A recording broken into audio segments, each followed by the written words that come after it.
happening at all of its levels. And it took me a long time to grasp what seems like now a simple fact, but it's not, you're not bored knowing it. The Sierra Club has 3 different levels really, and they all meet in Richmond, Virginia. There's the local level, at which there are 9 local groups as seen in the colorful map over there. The Falls of the James group is one of those 9. And we stretch from Caroline County in the north to North Carolina border in the south, and from Charles City to Cumberland County. So each group has a large territorial area. And each group is run by and the people who make things happen in local groups are volunteers. Then we have the state chapters, of which there are 64. Basically every state has a chapter, except California has a bunch of them. And our state office is located in downtown Richmond, and some of our first speakers tonight will be staff people from that state office. Finally, there's a national level to Sierra Club, and we have one speaker tonight who works for the National Sierra Club, and she'll come on in a few minutes. But we also want to make sure that we acknowledge and appreciate the connection with the Science Museum of Virginia, where we returned last year in September, and which has been a wonderful home to us for years before that and now. And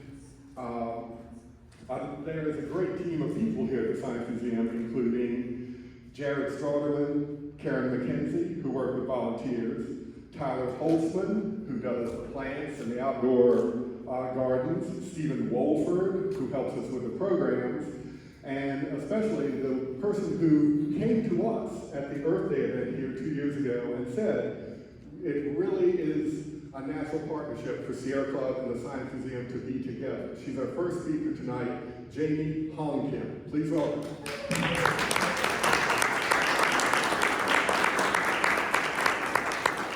Thanks, I don't think I need a mic. I'm used to speaking in this room quite often. Well, first I just want to say thank you. Welcome back, Sierra Club. Y'all mean so much to us. Your partnership and with us only makes our endeavors more successful. So we appreciate everything you're doing for the community, the city, and especially when we partner together. And we're glad to host you guys, and we're so excited to be here again for the season kickoff. This is the first meeting of this season, so thank you so much. I have just a couple of things that I wanted to, that's okay. There you go.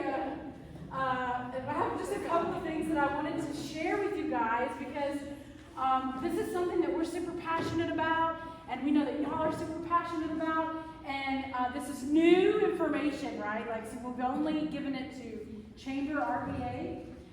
We've only sent it to the mayor's office and to the governor's office. So we were super excited to unveil this information and our renderings of our newest, biggest projects coming up at the Science Museum with you all. So first, welcome. Thank you guys so much. So first, I want to talk about our new Mockingbird sundial. This is going to be a bronze statue. This is the rendering. Sorry, let me step out the way so you can see it. So if you were standing on the corner of Broad and Terminal at that red light, looking back at the museum, and that square, we're going to put this bronze mockingbird, which will be a natural sundial. And so we'll have the Children's Museum logo here, their name represented, and then us on this side as one of the entry points into the front green. By a show of hands, who in this room has been able to experience the front green as we just got it finished last year? Beautiful. Thank you for all those that came out and volunteered your time to help us spruce up the green as it needs to have happen every so often with our seasonal beds.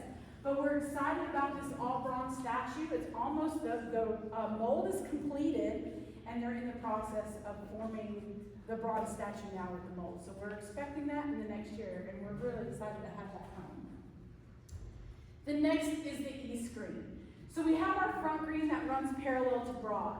Well, something that we're doing is we're going to take the entire stretch of land. I wish I had my little laser pointer. So where it says 1/4 mile radius, approximately 5 minutes, do you see that right there? So that white box running parallel, that's DMV Drive. We're gonna take that entire 6 acres and we're gonna turn it into a natural green space. So here's where we were at in 2011. Lots of concrete. You see all that concrete? Concrete bad, right? So in order to consolidate where, in our growing business demand, we still needed to have parking, right? We're the only free parking deck in the city of Richmond. But you had to get here before we closed. We have put a parking deck in, right? So that's something where we took up a big chunk of concrete and we went vertical. So there's where that took up. Then we built the front part of the first phase of the East Green first here. And then we finished the second phase, or the first part of the green. Then we finished the second phase. Oh, thank you, lightsaber moment. So this was the first portion. And then we finished this just last year. We did a really, if you've met Tyler, if you've come to the museum, he's our horticulturalist here. He has done an amazing job of putting natural wildflower beds here, pollinator garden here, all natural for native plants to Virginia in our beds here, and along the LA. It's absolutely breathtaking. We're so excited in the growth that it had just this past spring and summer. We're even more excited to see all these trees really form up and create a nice shady space here in downtown Richmond. Well, let's talk about the next plans. So here's where we just got finished. So all of this that you see on this corner section of Broad will maintain the historical train sheds, and then all of this section, what used to be that lovely workman's compensation building, or workman's comp building, you remember that? Well, we tore it down, and it's amazing how expensive dirt is, because underneath workman's comp was a parking garage. And to fill that up with dirt was quite expensive. So we have leveled that building. We've got the grass growing and the dirt settling. We're going to maintain these nice, mature, beautiful trees, which the Richmond tree stewards came in, or the tree stewards of Richmond came in and helped us prune because they hadn't seen any haircuts in like 20 years. So the trees out there are looking so beautiful. In preparation for this. So this is going to have 4 zones. This is an aerial look at the East Green. We're going to have a water feature, which we're very excited about. We're going to go with the natural topography or topo of the land. We're going to put a water feature in our lowest portion. As you're coming in from Lee, this would be Lee Street on the other side of the Dewey Gottwald Center, you'll have a natural egress into the park. It's going to have natural play structures, shade areas, places to lounge, places to eat. We'll have outdoor classroom settings. We're so excited about the future growth of the East Green. So here's some future pictures and looks of how it's going to look. We just got these back, by the way, from our architects. You guys are the first group to see them outside of the mayor and the governor. Yeah, isn't this beautiful? So think about with your back is to the building, right? And you're looking out, this is DMV, and you're looking out that DMV's over here. This is our lower staff parking lot now, and we'll have a water feature there. And then right now there's a black wrought iron fence that encases these historic train sheds. We'll take that out, and all of this will become a natural green space. Of course, we'll put our pollinator garden, more pollinator gardens through here, natural or native plants to Virginia, and then resource these beautiful mature trees that are in the space currently. This will be the view if I'm standing at the corner of DMV and Broad, right? So opposite of that corner is the sundial, the new sundial. That's going to be that corner of the building or the property, and then this will be the other corner of DMV and Broad, looking back at the museum to your left, and Lee Street would be over here, and DMV runs parallel to your right side. So these are going to have some natural seating areas, leisurely walk if you're living in the cookie factory and you're working downtown. You're going to have a beautiful walk to work in your first part of the walk for sure. We want to put in some natural shade areas, so people that are playing in this water feature, here we'll have a natural shade area to rest and relax from the Virginia heat, as you well know happens here. So we are thinking about not just providing shade with the natural landscape, but also providing shade until our trees mature in that space. Then this is the visual look if you were looking back out towards the city of Richmond. This is just another look of some of our play features that we'll have for children. There's going to be terrain with textiles, steps, rocks, boulders, splash pads. We're super excited about this project. And these are going to be another feature of our natural play aspects. If we were standing with our back to Lee and looking towards Broad and DMV is on this side, these are going to be some natural play structures, and you'll be able to enter the museum from this point as well. So we'll have another museum entry point. So exciting, right? Yeah. So exciting. So how we get there? Well, our partnership helps, right? This partnership with the Falls of the James Sierra Club helps with that, right? First of all, your volunteer, just your actions speak louder than any words, right? By coming out and volunteering, helping our green space maintain its beauty, that's first and foremost so appreciated. But all this is being done through our foundation, which is our 501c3, a nonprofit arm who raises all the money to be able to do these things. All this is being raised with being done with fundraising dollars, and here's how you can donate or volunteer. But just thank you all so much for your partnership. Our combined efforts of conservation, education, preservation, and restoration is we're definitely a great partnership with you guys, and we just appreciate you. So thank you so much, and we hope many more years of partnership with you guys. Thank you.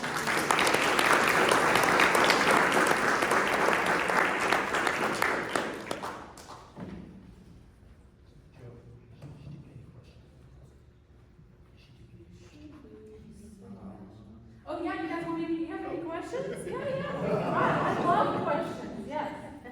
Real quickly, you mentioned the black wire fence coming down, it's currently out on the side. Is that being replaced with something? Because apparently it looks like you'll be able to walk just from the street into these green areas. Correct. But somewhere you'll be not keeping people just from coming all the way into the paid areas. So obviously, the green is going to be public space, just like the front green is. It's public space. It closes at 8. We put on our signs. It has zoning purposes and use purposes. If you want to have an event out there, you have to apply. If you want to do a protest or a demonstration, you have to get a permit. So it's all public spaces. So that will all be public spaces. The fence will come down. There will be access and entry control at the building, but all of that will be public. So it's really great. Yes, sir.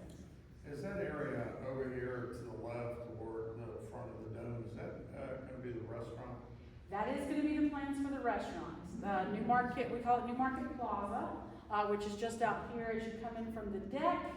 That will be our eventual outdoor seating for our future restaurant. And as you go into the museum, the kitchen and indoor seating will be in what's now the dome atrium, and the kitchen will be in that back half, that gallery space behind the dome. Yes? How big is the Mockingbird? Oh, the Mockingbird's pretty big. It's significant. I wish I had details on pounds and weights, but I surely do not, and I apologize for you on that, sir. I'm not leading that project, but it's a pretty significant mold. It's a big guy, like a small Fiat. It's probably like the size of a small Fiat. Yes, sir. Where is the moon? Oh, the moon kugel, it's in the back. It's in the train yard in the back. We moved it to the back. This is temporary. Yeah, I've been at the museum for 22 months, and I've heard about the representation of the moon kugel out in front. But that was moved to the train yard, and it sits out by the Illuminati. Because I think it was to scale. It was to scale with the earth It's kugel. from the earth. Yes, and when we removed it to preserve it with the green build, we wanted to preserve the earth kugel. I have not heard of us putting the moon kugel back. Yeah, but it was to scale. Yes, you're correct. Any other questions? I love questions. No questions, Patrick?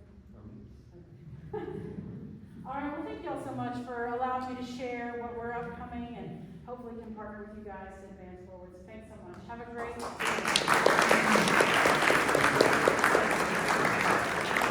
Thank you, Jamie, for telling us about these exciting initiatives that are coming up. And now, moving right along, we have questions from the audience? Yeah, if anybody wants a seat, there's seats scattered about throughout. Right. There are seats up here if anybody wants them. Also, make sure you get a raffle ticket.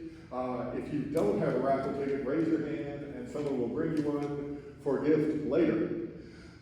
Now, we're going to hear from two of the young and engaging staff members of the Virginia chapter. First up is Paige Wessling, Digital Communications Lead. It might be loud enough that you guys can hear me, but let me know if you want me to use the mic. Okay? Can you hear me? Yes. So I am the digital communications lead, and I also do our data center work in Virginia. We started doing the data center work 4 years ago, which was cutting edge for this data center issue that we're dealing with. Before I go any further, who knows what a data center is? Tell me what a data center is. I don't blame you. Yes. Oh yeah, you want me to use my phone? No problem. Let me take it up as a stand. Okay, so a data center is a giant building with a bunch of servers inside of it that basically all of our data flows through. So if you send a text message or if you use, I'm sure you've heard of ChatGPT, all of that is going through a data center near you or a soon-to-be-built data center. And we started this work 4 years ago. It came to our doorstep because our volunteers, all of you wonderful people, some of whom are in the room right now, came to us and said, hey, this is kind of a problem, these data center things. And I remember thinking, that sounds kind of ludicrous. Why would we care about a data center? That sounds kind of high-tech-y, whatever. And now here we are, and it's probably our biggest issue at the Virginia chapter. It's probably the biggest environmental issue we're dealing with right now because of so many things that come along with data centers themselves. They take a lot of water because they need to cool down. If you have a computer and it gets really hot on your lap, there's a big fan in there cooling it down. Data centers are hundreds of computer servers inside of a building. Imagine how much it needs to cool down, and that requires water use. One data center can use millions of gallons of water a day for cooling. So it requires a lot of water. And the other problem with data centers is they require a lot of energy to run. I don't know if y'all have seen the news on this, but we actually, in Virginia, are dealing with our utility Dominion proposing new gas plants. We have the expert Glenn here on our 6 new gas plants on our Chesterfield gas plant that's being proposed. And it's all because of the energy needs of data centers. That's it. And every single one of those gas plants, which are very expensive to build, the cost of that build out, guess who's paying for it? Data centers. We get to pay for it. Data centers. We wish, right? Your dream. That would be great. So that's the issue that we're dealing with right now. And then the other problem is they're really noisy. If you live next to these things, which you could, because we have no safeguards in place for people or the environment right now. There is nothing that says you can't build it next to people's homes. There's no state law. And so we're dealing with these things that are loud, and we're finding out that the noise that comes from them is the same as like if you and I were having a conversation. And so your brain is always on, and people are finding some mental health issues, some development issues associated with living near that sound all the time. And so there's these problems that come with data center development. We are paying for it. It's happening across our state. And the work that's happening is happening at the state level with our chapter. So we actually do lobbying at the state level. We work with other groups and other organizations across the state to push for legislation that puts things like, hey, don't build it next to my home, or hey, we shouldn't be paying for this. Big $1 trillion tech companies should be paying for their own energy needs. But instead, we're paying for it. But anyway, so we do it at the state level with other organizations. We work with them on this legislation. Last year, we had a lot of bills. We didn't get any of them passed, but we worked really hard. And the reason we didn't get any of them passed is because money talks. But we are so determined that people can talk louder because we're actually seeing it happen on the local level with all of our local work. We've actually had a lot of wins happen in Virginia in the past, 3 or 4 months alone on the local level, which is giving us a lot of hope.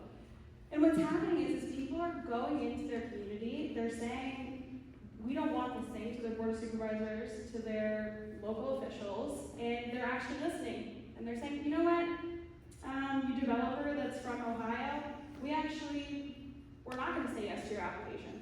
We don't want your data center. And I'm gonna give you an example of this happening. So our wonderful staffer, Tim Swinsky, who's also here, went to work with a group in Charles City County. Does everyone know where Charles City County is? It's beautiful. And Tim worked with community members there. He kind of started this playbook that I have copied myself. It's a beautiful playbook where he's telling people that they can actually be their own champions.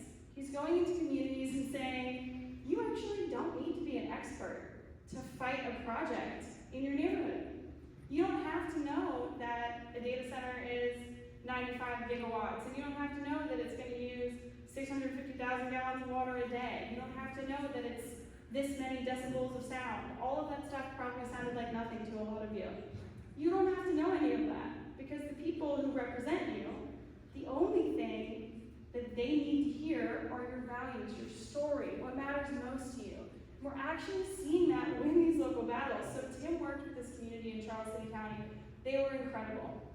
They truly, truly ran the show. They got together, they had tacos at this guy's house every Tuesday, and worked on how are we going to create talking points to fight back against this data center. We were just there, and Tim really showed up as just a support system.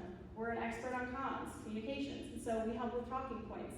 We help, different things where we can. We helped with signage, getting some money for signage, just different things along the way. But really, they did all the legwork, because their stories are what won. Eventually, they showed up, hundreds of them showed up to a board of supervisors meeting where they were voting on a data center development that would have been 50 feet from the nearest home. Wow. 50 feet. And 100 feet from hundreds of homes. These people showed up and they said, we don't want it. We don't want this in our neighborhood. We don't want it for our health, because what I failed to mention at the beginning, which is one of the most critical parts of data centers, they have massive diesel backup generators in the back of them, sometimes hundreds, but they run more than just for testing. That was a pretty critical element that I left out. But anyway, they said that we don't want to live next to polluting sources. We don't want to hear it all day long. We don't want the lights that come along with it. And the board of supervisors said, all right, we're pushing the vote. We can't vote on this tonight. We'll go back to the drawing board, we'll figure it out.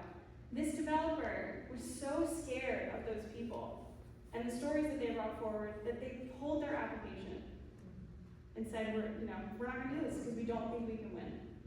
And that's what we're seeing happen across the state. So I really think that our work at the chapter has become this supporting role in all of these local communities fighting back. I hope that we can really be a resource. If any of you ever need any support on a fight like that, I know there's data centers coming to Richmond, coming to Henrico, coming to Chesterfield, all around here. We want to be a resource to you and anything you might need. But at the end of the day, you all really have every tool that beyond what we could ever have, and we're just here to support you. And I think that's it from my synopsis. I also do digital communications for the chapter, so if you ever need help with any mass email send or anything along those lines, I also do that too. But yeah. Thanks, John.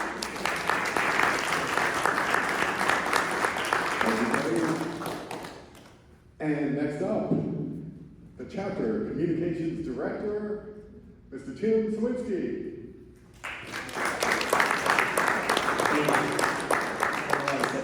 Receiving an award. Paige is one of our favorites. I always feel like I'm following Taylor Swift every time I have to speak after her. But thank you, Paige, for going over one of our most critical campaigns, data centers. So I'm the communications director. I want to talk a little bit about what kind of the full 1,000-foot view of what the Sierra Club looks like. Our director really wanted to be here. His name is Connor Kish. He couldn't be here because he's, I guess he's observing climate change by getting sunburned on a beach somewhere. This is like the only time in like the last 8 months he was able to take a vacation. So if he was here, we wanted to let you know about kind of who we are, what we're all about, what we do, and why we do it, which is one of the most fundamental things that I think Paige captured a lot there.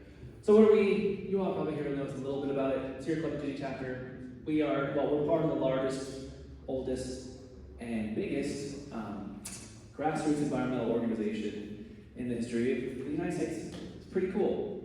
The Virginia chapter was started shortly, not too shortly after that. So we have the National Sierra Club. They have their own things going on, and then there's different chapters. Sometimes it's a full state, like it is Virginia. Sometimes it's a city. Sometimes it's whatever regional that they want to be part of. The purpose of us is to do exactly what Paige was talking about: empowering people in our political process by education, or organizing, or supporting people's endeavors when they're in the front lines of polluting projects, which is happening all over this state, as the data center capital of the world, as one of the landfill capitals of the world, and as one of the the tree clearing capitals of the East Coast. That's all happening in Virginia right now. Yeah. Sorry, someone's like, ooh, I didn't mean to scare you. But it's okay, because we're on the case. Everything's going to be all right. Of course, we have this apparatus of climate change is one of the biggest bat signals to get people to be involved. But really, what I like to do is talking about climate change through the way up, not working your way down.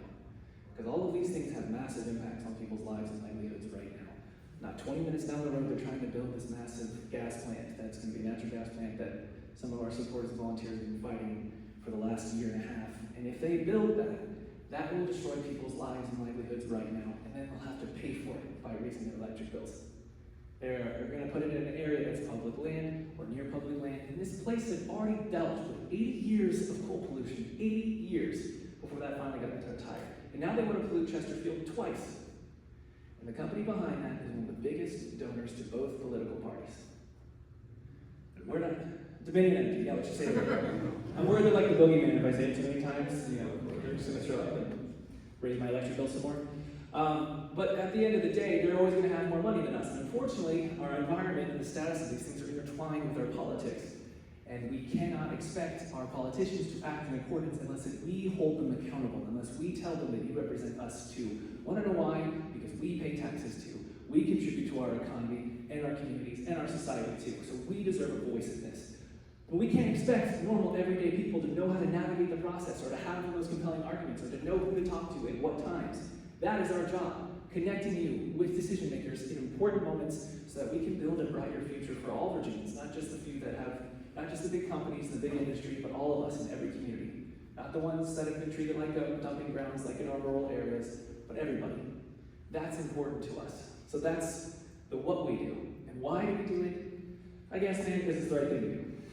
Because I want future generations to be able to enjoy the natural beauty that Virginia uniquely offers, but also because we have all this stratification of issues that some people are poor targeted for polluting projects because of how much money they make or what they look like.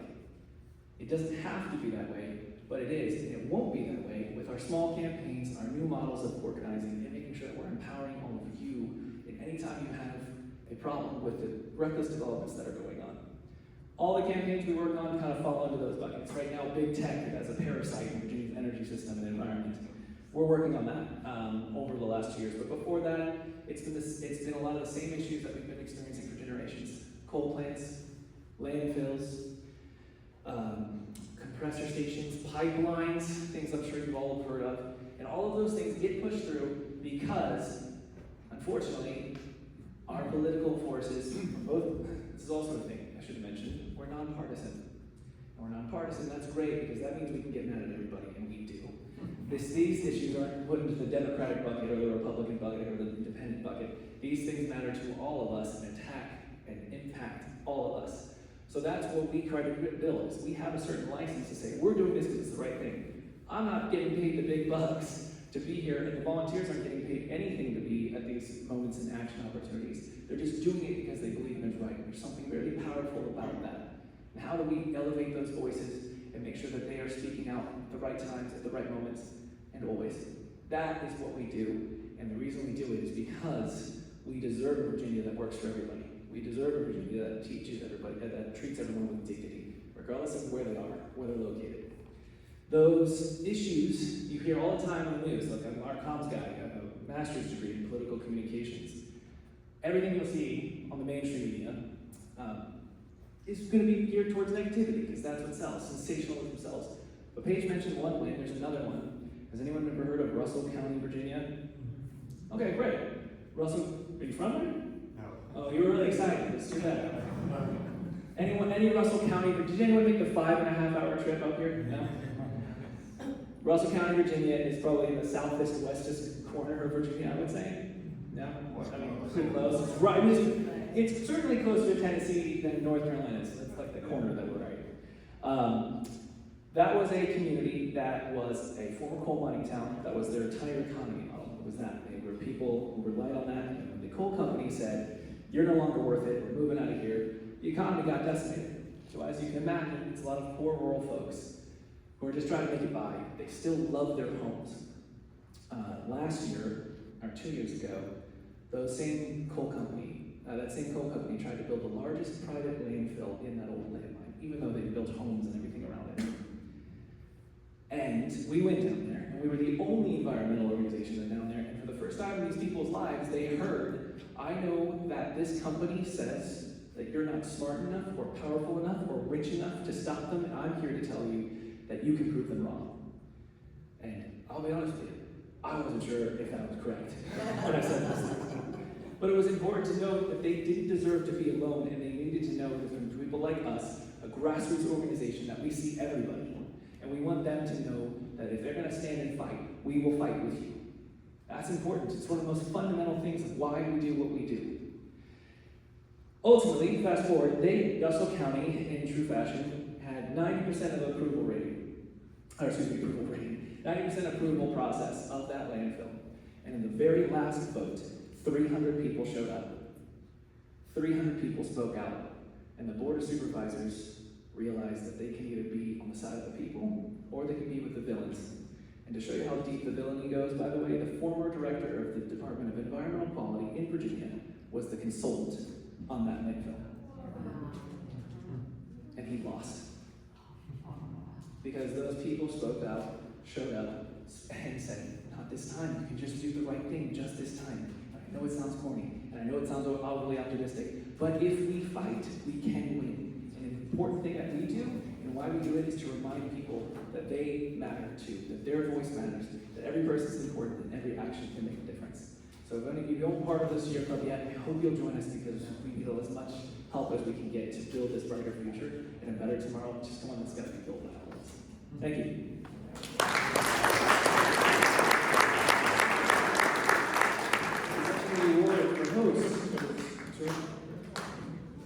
Thank you, Tim. Thank you for your passion. Thank you for your work. Ladies and gentlemen, remember his name, Tim Sawinski. Especially remember his name next year. And especially if you live in a certain district, like the 1st District of the U.S. Congress. Next up, we're going up. We're going up to the national level, and we're going to hear from the Virginia campaign leader for the Beyond Coal campaign from the National Sierra Club, Mary Stewart Torbeck.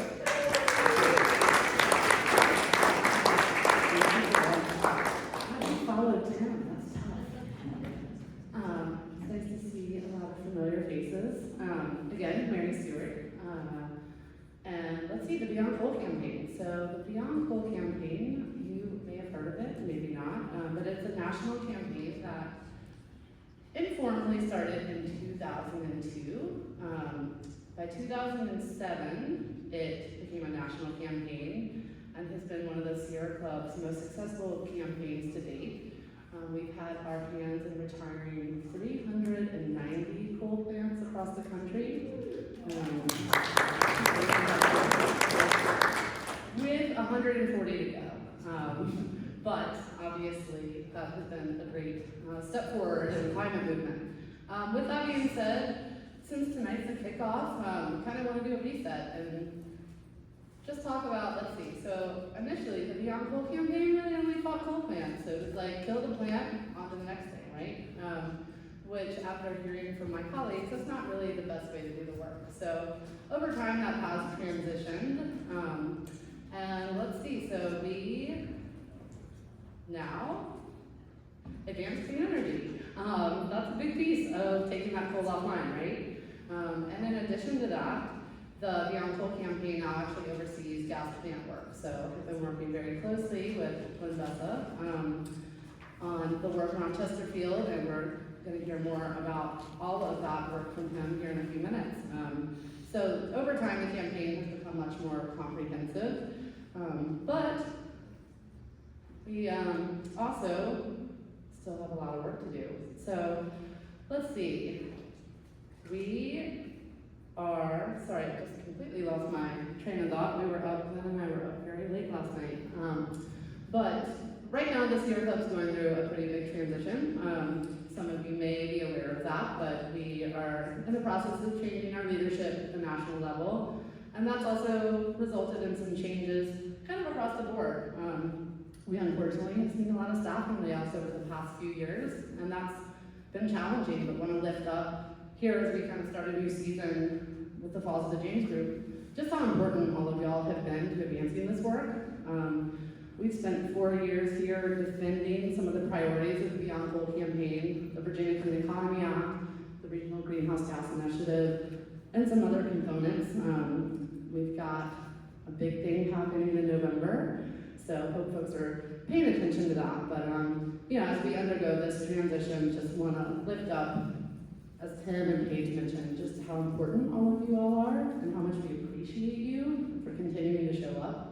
And look forward to just continuing to act on climate together. So with that, I'm going to turn it over to Joe.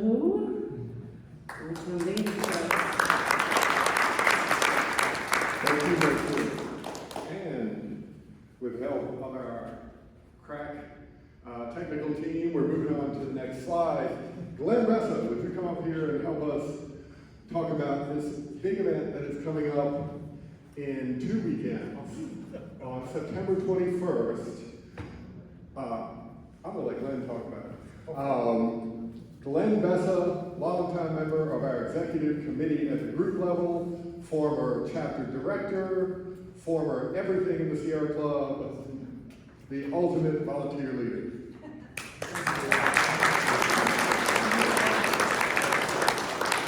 So I'm going to talk a little bit about the gas plant too. Joe's handing out a quarter page. Please get that quarter page. But first, I'll just talk about this. How many of you have heard of Bill McKibben? Okay, a lot of you. Bill is a premier climate activist. Started a group called 350.org. Now another group called Third Act, which is for folks like him and me or over 60.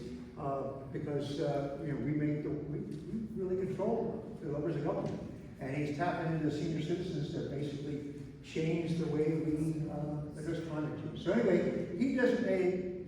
Well, we decided collectively, I guess, to designate the equinox, which is the 21st of September, as Sunday, and we're going to be working on the one on the right-hand side. It's also International Day of Peace, which we could certainly use more of. And if you're interested in that, it'll be at the Fountain Lake at Bird Park starting at 1 o'clock. But we're going to be over at the Wells Fargo parking lot in Carytown from 12 to 4. I don't know about Waffles on Wheel, but they're a food truck that actually uses batteries instead of diesel, instead of gas generators. So they're going to be there, and they charge their battery off the sun when they can. And we're going to be playing, just if you have a favorite song that has sun in it, like Ain't No Sunshine When She's Gone, or Sunshine on My Shoulders, or whatever. We're going to be playing a lot of sun-based music on that day. So we would invite you to come and have some fun, and that'll be at the Wells Fargo parking lot on Cary Street, and he's got a little prop there. So anyway, we welcome you to stop by and celebrate that. There'll be people there talking about solar, and if you don't have solar, you can still get it before the end of the year, get your tax credits. But even if you don't get the tax credits that Trump is getting rid of, it still may be a good deal. Now, I want to shift just a moment to the quarter pager. Did I cover everything on that? Okay. So this quarter pager just gave me. It was just mentioned a little bit earlier about this gas-fired power plant. Okay, it's in Chesterfield County. It's the first of 6 that Dominion wants to build. Okay, there is a law in Virginia called the Virginia Clean Economy Act. Okay, all right. And it actually calls for a moratorium on gas plants. It calls for a moratorium on gas plants. So why the hell is Dominion building 6 gas plants starting in Chester County? Not only that, they're obligated to phase out their fossil fuels by 2045. Now, how they do that? They do that with great investments in wind and solar and batteries. And, you know, maybe you like nuclear, maybe you don't, but that's part of their plan too. In any case, there's a loophole in the damn law. It says unless they can't maintain reliability, right? Okay, so they're saying that they can't maintain reliability unless they keep all of their gas and coal running, all of it running, and also build 6 new gas plants. Even though the law says phase it out. Okay, why? Because of climate change. I mean, we've seen this extreme weather. You know that Hurricane Helene that leveled Asheville, it caused $4 billion in damages. Okay, that's Glenn Youngman's son, $4 billion. He asked Trump for $4 billion for damages from that storm, Helene, just last September, October, right? So it's very real. We saw those young children just devastatingly killed in Texas just a few months ago, right? This is happening all over the world. Pakistan was like underwater a couple years ago, and I think still part of it's underwater. I mean, it's just happening everywhere. We've got to deal with climate change. Unfortunately, our politicians and executives like Dominion Energy and the data center pros, okay, they seem to have forgotten that climate change is real. And all they want to do is build new data centers, as Paige was talking about, and then build gas plants to furnish them. So this is happening all over the country. The first chance we have in Chester County is to stop this gas plant. We had a hearing last night. Over 200 opponents of the gas plant showed up, about 100 of the proponents, mostly people that work for Dominion or retired from Dominion or work for one of their consultants. But we had 200 people there wearing this wonderful red shirt that Joe has on, right? And so we dominated that hearing. Now, here's the thing. There's another hearing coming up soon with the state corporation commission. That hearing last night was by the Department of Environmental Quality about an air permit. The next hearing coming up is the state corporation commission, and it regulates how much we pay for electricity, whether a gas plant is needed or not, you know, whether there's alternatives, how the costs are allocated, all those kinds of things. Okay. So we have a good shot, I think, at stopping this gas plant at the State Corporation Commission because Dominion is not following the law. In fact, they have an obligation to meet certain standards with regard to energy efficiency, and they're not doing that either. When it comes, you know, I love that they're building offshore wind, I'm glad they're building some solar, but they're really a bad actor when it comes to preserving their fossil fuel. And so we have an opportunity to stop it. That's what that quarter pager is for. That quarter pager asks you, and I know it says thank you for coming to the hearing last night because it was last night. And some of you were there, I know. Okay, but even if you weren't there, it applies to you. There is a deadline for comments on September the 16th. Okay, and what we would love for you to do is to either shoot the QR code or go to the web page at the bottom. Okay, and comment. Now, as I think Paige or Tim said, you don't need to be an expert. You know, you can say, I'm concerned about climate change. I don't know why Dominion Energy is ignoring climate change and wanting to build 6 new gas plants to keep all the other going. You can say, I have asthma, or my son or child has asthma, and you know the cost of asthma in terms of medical bills, not to mention heartbreak and worry, is significant. Okay, and you know whatever it is, you do not have to be citing statistics about gas plants and the cost of energy. You can simply talk about climate change. You can talk about the fact that Dominion Energy will be investing in wind and solar. Okay, but we would love for you to take that link and write a couple sentences. More if you want to. When you go to that page, it has some tips on what you can say, but you can just speak from the heart. Okay? So I'm going to stop there. Happy to answer any questions, but we would love to get your comments on that. When you go to that page, the first comments will be the State Corporation Commission, and then they'll ask if you'd like to submit comments to the Department of Environmental Quality because we have these 2 permitting processes. So, any questions? Yeah, John. Is there also going to be a second DEQ hearing because they screwed up something about this week? So we had this big hearing last night. 300 people showed up, 200 or so against it, right? Well, Dominion, I guess the Department of Environmental Quality noticed that hearing was defective. So they scheduled another hearing on October the 8th. And the deadline for comments for that is October 23rd. But we're really focused on the State Corporation. I've been working with DEQ for over 20 years, and there's only one time they ever denied a permit. That's because the Air Board ruled against it. And The next legislative session, they took away the permitting authority there. The DEQ, I call permits are us, right? They give permits. We're gonna comment on that, but we need to comment on the State Corporation Commission because we may have a win there. Good question. There is a hearing coming up. If you go to this website, we will have your email address. And we will not sell your email address, but we will keep you informed on this critical issue here. Because this is camel's nose under the tent. If Dominion gets this plant, they're gonna blow up the Clean Economy Act, and they're gonna build 6 gas plants, not to mention all the other plants that are being proposed around the state. Other questions? Yes, sir. Is there any way to stop all the data centers which are creating, it seems like they're the, Well, some people think that there's a bubble, right, and then that bubble may burst. And some people think we're close to that bubble. I don't know. There also is a lot of new technology coming on board that may make those data centers much more efficient. And one of the concerns we have is that we may build all this new power infrastructure, and then they don't need the electricity, and then we get stuck with the cost, right? Because if they build a gas plant and they don't need it, we keep paying for it, right? So that's another issue.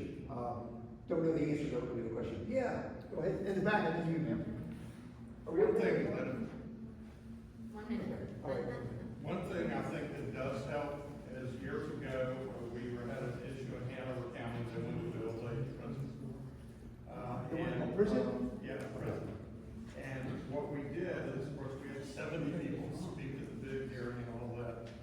But the thing that was most effective is I had 100 people call every member of the Board of Supervisors because they had their phone number published. And finally, we went to a hearing, and the chairman of the board said, please have people stop calling us. Yeah, that's right, people power, I mean, it makes a difference. If you call their published phone number. It makes a difference, we can win, people get, frankly, you gotta get a bit angry sometimes because the legislators, they tend to wanna ignore you unless you show up in masses and say, you're not gonna do this to my community. You got a question there? I live in Caroline County and there were some data centers proposed and I went to the board of supervisor meetings with a lot of other citizens to speak, and the one that they proposed was Pole. They didn't approve it, but it was, the power would have been supplied by Rappahannock Electric, and they don't pass the cost onto their the people that have power from them. Why does Dominion pass that on to consumers? Why don't they eat that? Or why doesn't the data center pay for that cost? Well, that Caroline County issue also has that big water pipeline they wanna Yeah. run through the county. Anyway, big issue with the guy, I don't really know how the co-ops are working. I mean, the bottom line is they don't generate power, they buy power.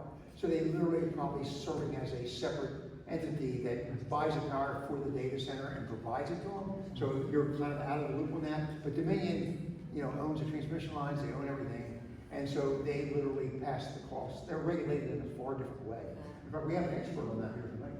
I think we're running out of time. I'll take one more question. One more thing, you talked about a bubble, and I read over the weekend about a new infrastructure in Africa, like millions of people are gonna be getting internet there instead of using data centers here in the US or using Google, they'll be using their own internet, and maybe we don't need all these data centers that are getting built.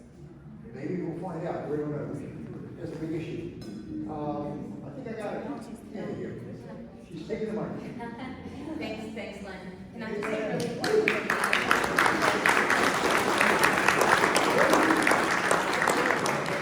And before Glenn leaves, there's plenty of information here also, anybody that wants to take some flyers. Really quick about the data center. We do have, I can't emphasize this enough, get after your board of supervisors. We do have, for whomever is here from Henrico County, Thursday at 5:30, we have the planning commissioners voting on a data center at Darbytown Road in Verona. And it's something the community has opposed it all the way. Even though our board of supervisors said that he would oppose it, we don't know what the rest of the board of supervisors is going to do. So please, I encourage whoever lives in Henrico County to contact, even if you can't go to the hearing, contact your board of supervisors, contact your planning commissioner, and support the community in opposing that data center. Thanks. Yes, and it may interest you to know that in the room tonight, we have one of the Sierra Club's attorneys who works tirelessly at the State Corporation Commission to try to get them to see the light on data centers and other issues. Her name is Dory Jaffe. She's with us tonight.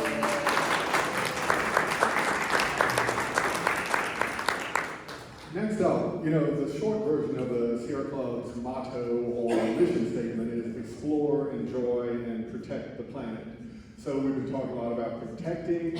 We also want to enjoy the planet. And so the next two speakers are Siobhan Peacock, who has graduated from our executive committee to be our membership engagement chair and our newsletter editor. In these roles, she promotes, creates, and advertises hikes, outings, things like that. Some of you are here tonight because you've been on those that Siobhan created. And we also have tonight Ralph Grove, who is our chapter outings leader. And if you signed up tonight or if you sign up before you leave, you will get our beautiful newsletter that talks about everything we're doing in beautiful living color. Siobhan and Ralph. Well, thank you. I see 8 people that were on our trash pickup on Saturday at Ankara's Landing. So thank you all for coming to our meeting too, and thank you for picking up. It was really great. We had a great time, and then Ralph White talked about Ankara's Landing at the end of our pickup. So thank you, Ralph. Ralph Rowe, you want to just talk about what we do and how we can get more people to be out here. If you're not familiar with the history of the Sierra Club, it started in 1892 by a group of people who wanted to save wild places in California, especially the Yosemite Valley. And if it weren't for that group of people, led by John Muir and others, Yosemite Valley might be a lake today, surrounded by private development. Anyway, so their strategy was to take people out into nature to convince them how beautiful it is, how worth saving it is. Because of that, Yosemite became one of our first national parks. So we continue in that vein today by taking people on outings. Sometimes they're related to conservation work, sometimes it's just explore and enjoy. So we do all sorts of outings. As the state outings chair, I help to train new outings leaders too. So if it's something you think you might be interested in, talk to me, and I'll tell you what it takes to become an outings leader. Would you tell them about what we've got coming up? Yeah. Okay, well, Ralph is doing a trip on Saturday to Cumberland Marsh, and I think it's pretty much almost filled up, right? I'm going to be there too, so since we're both outings leaders, we can have a few more people. Usually the ratio is 1 leader to 10 people, approximately, depending on the difficulty of the hike. So we do have a meetup group that you can join, and you'll find out about the meetings or the outings right away if you're on Meetup. But we do advertise them on our calendar, the Sierra Club Falls and James Group calendar, and the newsletter. But if you're on Meetup, you can find out immediately. And so sometimes they fill up very quickly for Meetup. And so if you're interested, get involved with that link. It's on our website or in the newsletter too. Also, I've got a hike on the 20th where I'm going to start at the 22nd James River Park parking lot, and we're going to go to Belle Isle, across the river on the pedestrian bridge, past Tredegar, over the Potterfield Bridge, and back on the Buttermilk Trail. So I pretty much almost filled up on that, but you never know. If you want to get on there, sign up on Meetup, because sometimes people get off. They say they can't come, and so we can fill it in, with anybody that's on the waiting list. And then November 1st, you want to talk about that hike? November 1st, we're doing a joint outing involving several groups in Shenandoah National Park. We'll be hiking the Mormon River Turk Run Appalachian Trail. It's about close to an 8-mile hike on the strenuous activities that we do for those that are regular hikers might be interested. Okay, and also, since I'm a newsletter editor, I need some input from you all. I I would like to have some nice pictures of your trips around the state, around the country, around the world. It's in the newsletter every month. So if you have a couple of nice photos, send them to me, Siobhan Andrew at Verizon.net. It's in the newsletter, I'm on the website. And so please send me some pictures. And if you have any ideas or an interesting article, like Nancy Patterson, who's our hospitality lady over there, she wrote an article about, peat moss and how we shouldn't buy peat moss because it's destroying ecosystems. So also we have tabling opportunities. If you're interested, we go to different places like Dory Park for the Veggie Fest is coming up next. And then we have Dory Park's a native plant sale. And so we usually table and try to promote the Sierra Club. And also we do Earth Day here at the Science Museum. As a matter of fact, we're also doing, Spooky Science After Dark. So we're going to be tabling from 5 to 8 in October here. And we're coming up with like a pollution monster to try to educate kids, and maybe a planet hero to kind of teach kids, what they can do to try to save the planet. So I think that's it. Any questions? And also the programs that have been promoted up here, our membership group does come up with programs and organizes them. Aileen Rivera was our host for this program. She put it all together, so thank you, Aileen, and thank you everybody else. Who's on the membership committee? Please raise your hands. If you're interested, yes, thank you. If anybody is interested in joining us, we do have periodic meetings, so thank you.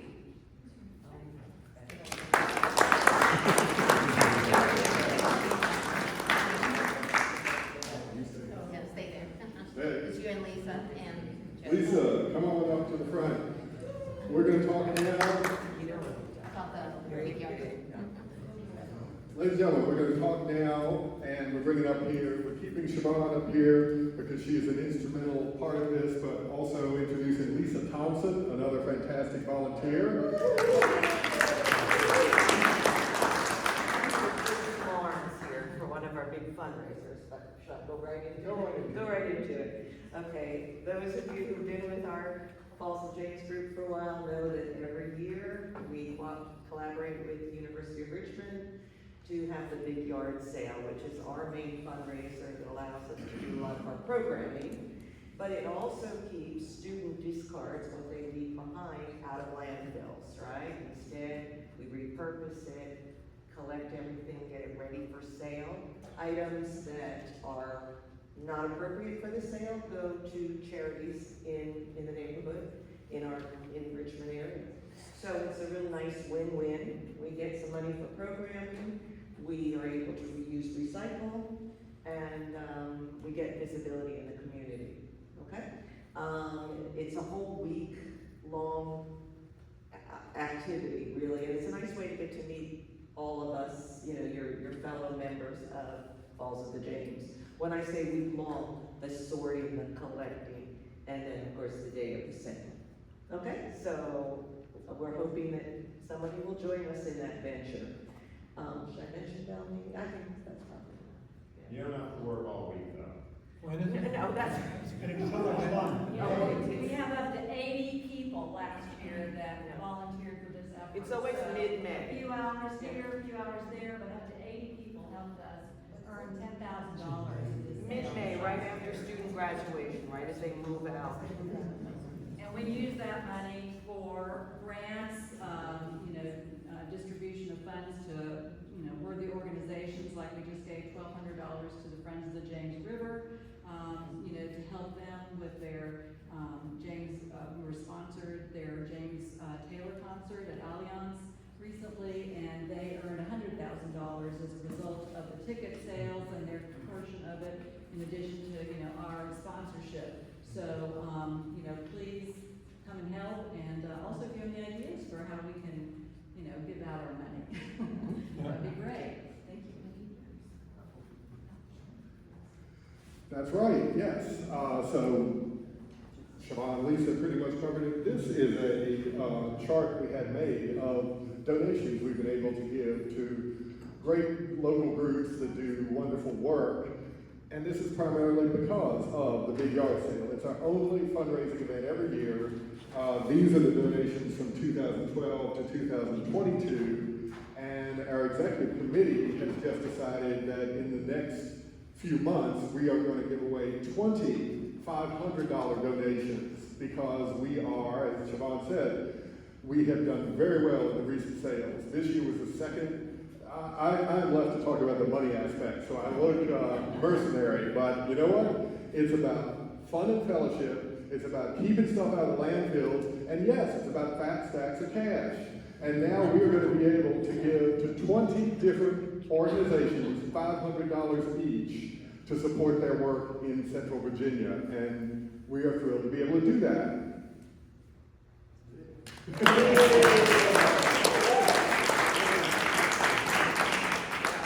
All right, in the newsletter for tonight, one of the things we said we were going to do, a raffle for a special gift. So that's why the tickets were given out. And ladies and gentlemen, we have here a lucky winner who's going to take home this compact disc. That's right, you'll have it. Next month, we're going to do videotapes, all right? This is a double CD of a whole bunch of artists who did music about the Mountain Valley Pipeline. And I picked this up at a store in Charlottesville, the great Sidetracks Music, if you're ever up there. So I'm going to close my eyes and pick a lucky winner here. Please consult your tickets while I change glasses. Drama bills, all right. And the winning number is 631102. That's right. All right.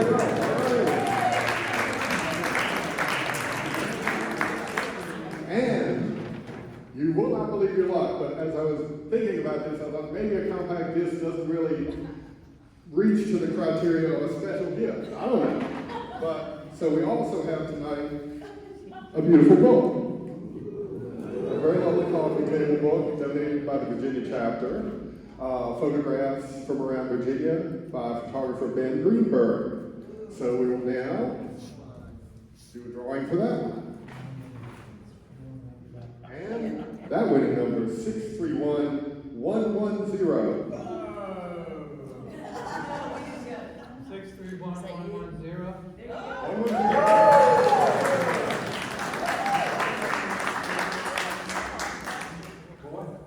Thank you. Congratulations, Joe. All right, and you know what? If you didn't win either of those prizes, over there on the tables, we have a couple of books for free for any of you all. This is a beautiful, beautiful book from 2 years ago about the James River Park. Really gorgeous. We have a few copies of this left. And also we have 18 Wonders of Virginia, written by Sherman Banford, who is a Sierra Club member out in the Shenandoah group, out in the mountains. This book, caveat, is about 11 years old, so you might not want to take it as the most up-to-date trail guide, but as beautiful artwork and an idea. All right, these books are on the table. Take them, please. And next, stuff all the